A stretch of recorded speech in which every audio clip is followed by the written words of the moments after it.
Jeevan Anand foundation एवं श्री राम जन्मोत्सव समिति के संयुक्त तत्वाधान में शिव महापुराण कथा का आयोजन आगामी 25 अप्रैल से 1 मई 2023 तक के दोपहर 2 बजे से शाम 5 बजे तक के जयंती स्टेडियम परिसर में होने जा रहा है। इस अवसर पर सनातन धर्म में विश्वास रखने वाले, हिंदू धर्म में आस्था रखने वालों के लिए यह सुनहरा मौका मिलेगा जब अंतर्राष्ट्रीय शिव कथावाचक पंडित प्रदीप मिश्रा जी को रूबरू सुनेंगे। नमस्कार दोस्तों, मैं श्रीधर, आप देख रहे हैं Netaji dot live. Netaji dot live के माध्यम से हमारी कोशिश होती है कि हम आपके पसंदीदा नेताओं के दिए गए वक्तव्य भाषण आप तक पहुंचाएं, वो भी असंपादित। आइए इस कड़ी में पहली बार सुनते हैं भारतीय जनता पार्टी के वरिष्ठ नेता, पूर्व कैबिनेट मंत्री प्रेम प्रकाश पांडे इस विशाल आयोजन के बारे में क्या कह रहे हैं, किस तरह की तैयारियां हैं, किस तरह के लोग यहां आएंगे और क्या होने वाला है इस विशाल आयोजन में। जैसे कि आप जानते हैं कि प्रेम प्रकाश पांडे वो व्यक्तित्व है जिन्होंने उच्च शिक्षा मंत्री रहते भिलाई को कई सौगात दी है। खासकर भिलाई का जो IIT परिसर बनने जा रहा, IIT संस्था जो बनने जा रही है, उसमें बहुत बड़ी भूमिका प्रेम प्रकाश पांडे की रही है। शिक्षा की राजधानी के ये पूर्व मंत्री और वर्तमान जन नेता क्या कहते हैं इस विशाल धार्मिक आयोजन के बारे में नेताजी डॉट लाइव के माध्यम से आइए देखते हैं।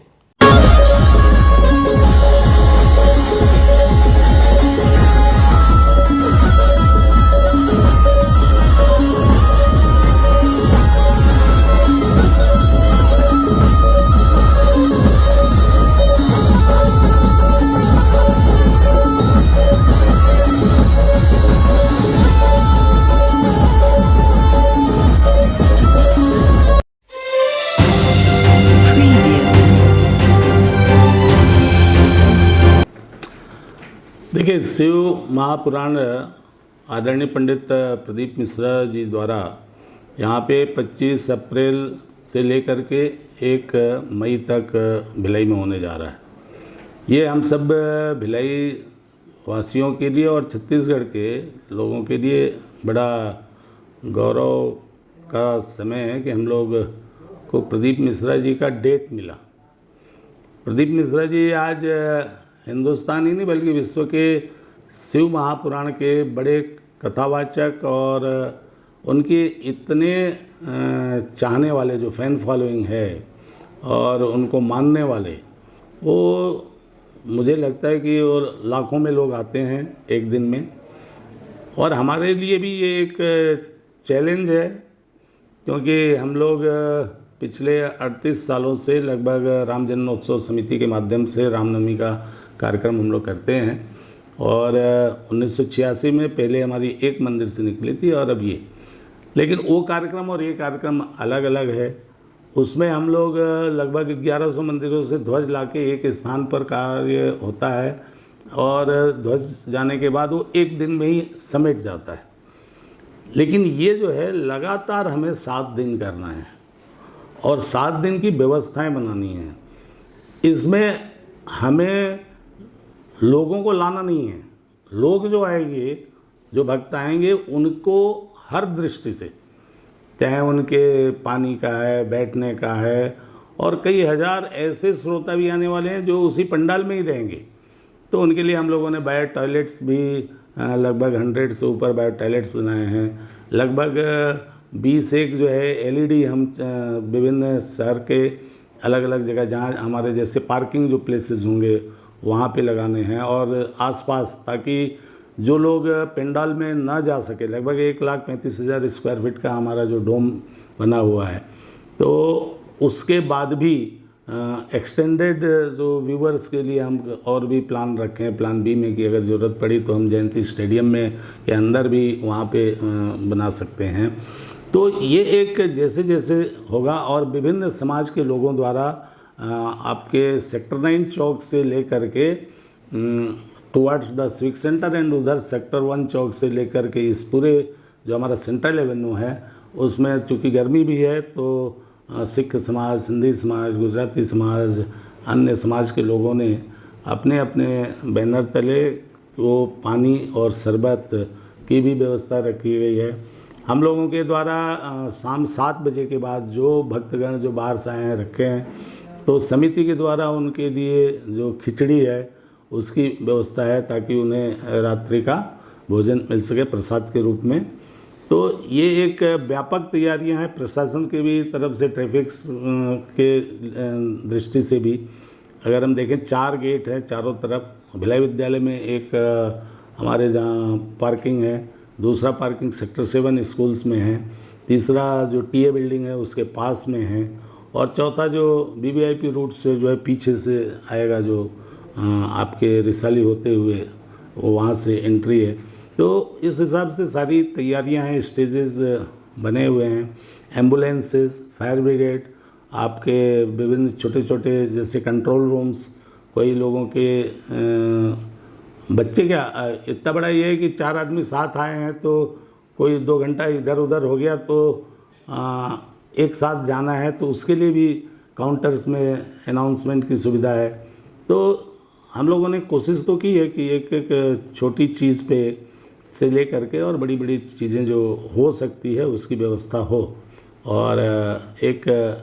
बढ़िया कार्यक्रम और एक बड़ा भक्तिमय वातावरण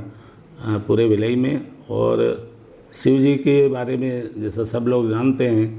कि शिव जी प्रसन्न होते हैं तो सब कुछ देते हैं, और शिव जी बिगड़ते हैं तो सब कुछ ले भी लेते हैं।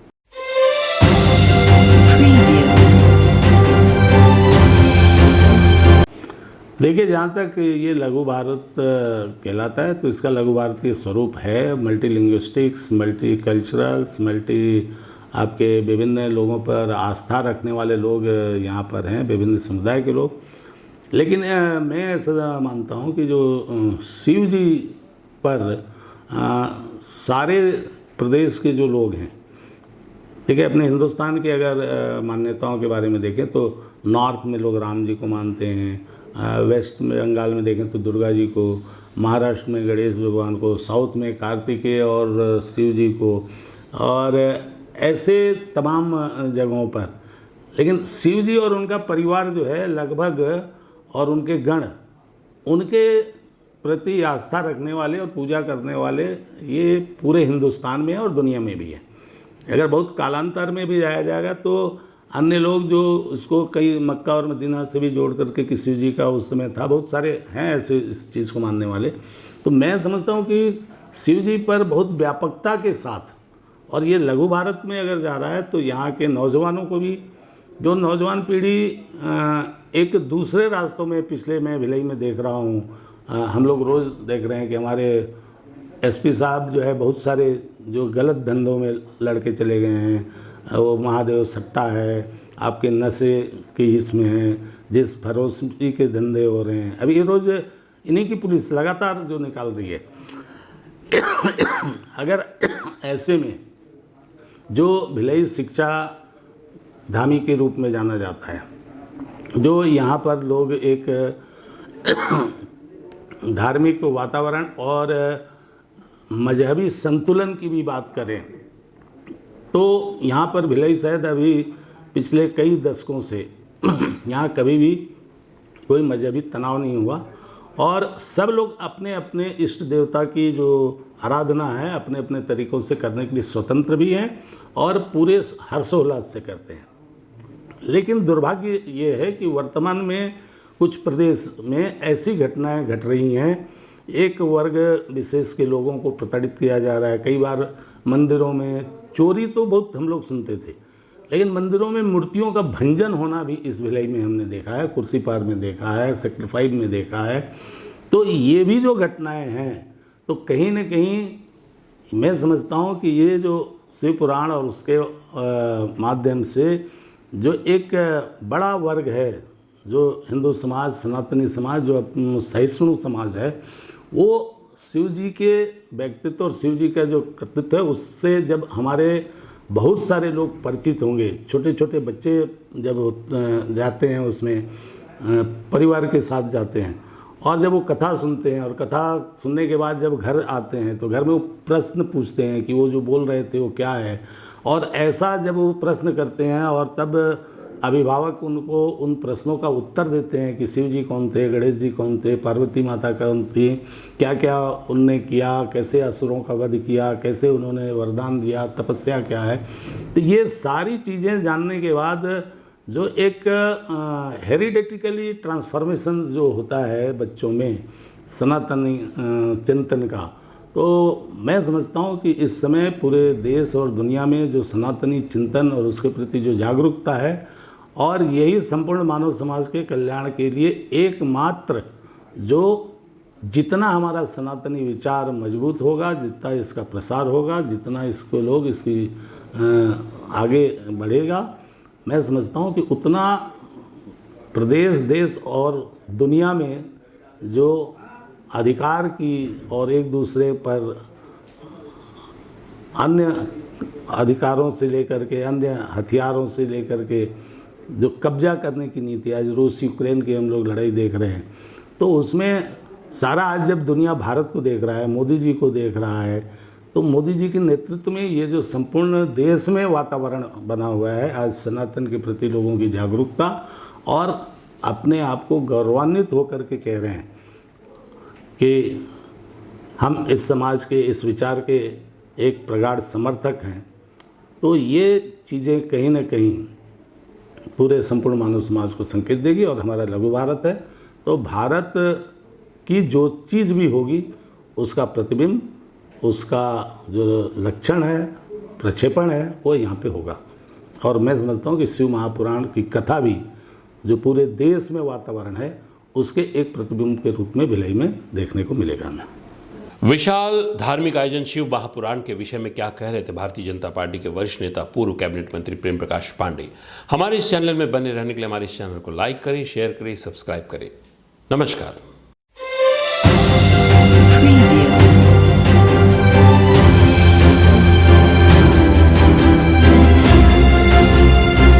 नेताजी .live के प्रायोजक है Satyadeep diagnostic and clinic, Supela, Bhilai.